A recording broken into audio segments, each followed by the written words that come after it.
Today, as we speak, just look up on the internet. Matt Workman is doing a lot of production work. You can buy a few TVs on online, a few Vive trackers, and you can create a setup a la Mandalorian in your living room and actually start creating some amazing production.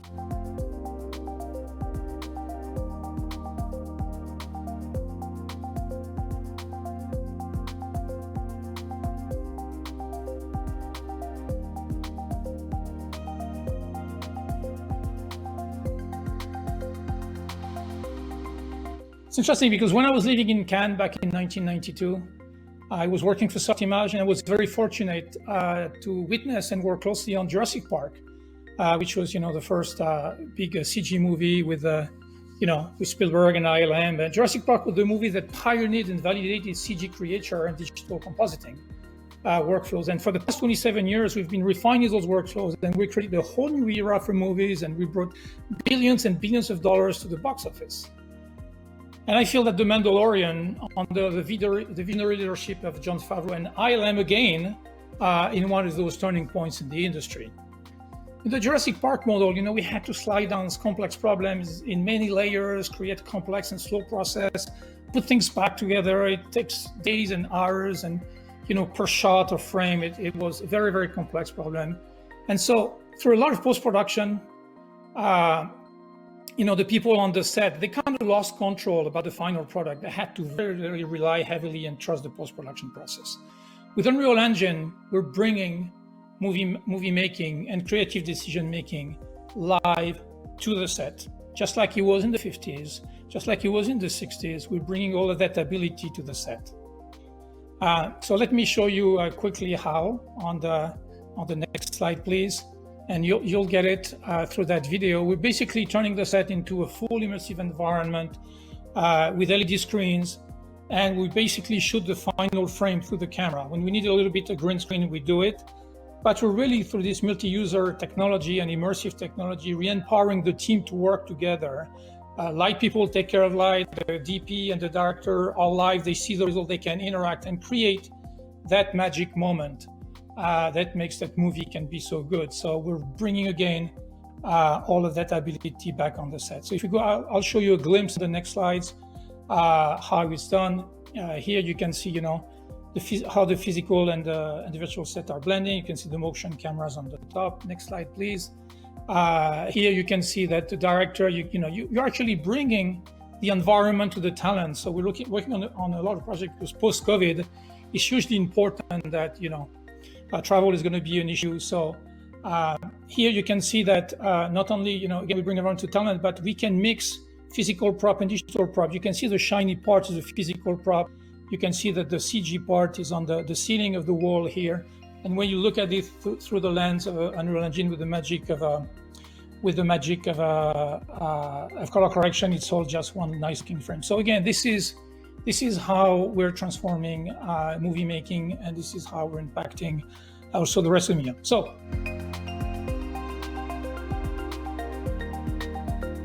thank you, because I think this is the technology that will liberate indie filmmakers and allow them to do high production value content. Today, as we speak, just look up on the internet. Matt Workman is doing a lot of production work. You can buy a few TVs on online.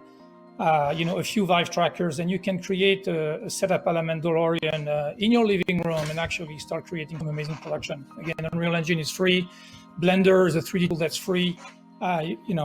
It's really liberating. We had already a few filmmakers like Has Dalal in the UK do really, really high quality work with all of this tool chain. Again, it is a path for democratization of that high quality visual effects. When you have live action, it's always, I have a green screen behind me, it's still very complex to manage that, but buy yourself a few TVs and you can do in-camera visual effects at home, for sure.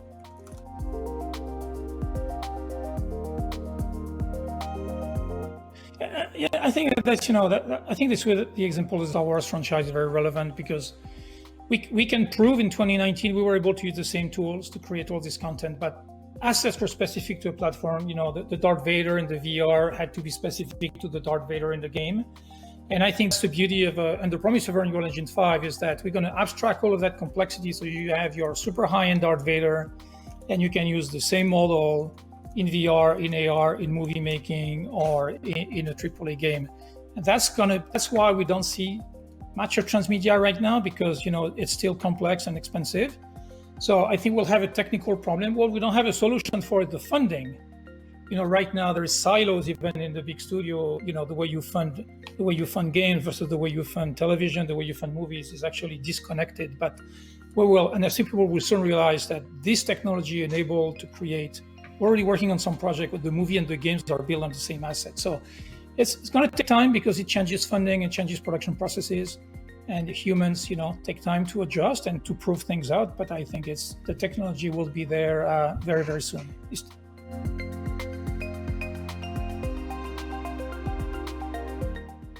Yeah, no, absolutely. So again, we succeed when our partners succeed. It's a fundamental business drivers at Epic. So we set up a fund, a $100 million fund called Mega Grant, when we fund experiments, of course, using Unreal Engine or open source. It's kind of one of the two requirements. Either you do open source work or Unreal Engine work. And then we fund a lot of projects so that people get to try it, because we know it's still it's still a nascent technology. We haven't seen the end of it. So we work with artists like Victor Shell that I mentioned, through our Mega Grant program. There's a lot. So it's a very simple form. We have a specific focus now on animated shorts. We think that Unreal Engine is mature, for animated content for children television. So we have a very specific effort right now to fund pilot. People know that, game engine is the future of animated production, but it's unproven. So we have funds to de-risk and to support people who are the pioneers, who are willing to try and prove and make it work for them. And of course, we'd love to solve the problem of funding and see more transmedia production happen, because we think that's where the value will shine. I mean, already the Mandalorian can do a full season of content for half the price of a movie. I mean, the economical benefits of that technology are gigantic and still unproven, but that's why we are putting money on the table to help people prove that you can do this game, those movies, this content with the same assets as of today. So UnrealEngine.com/megagrants is the place to go.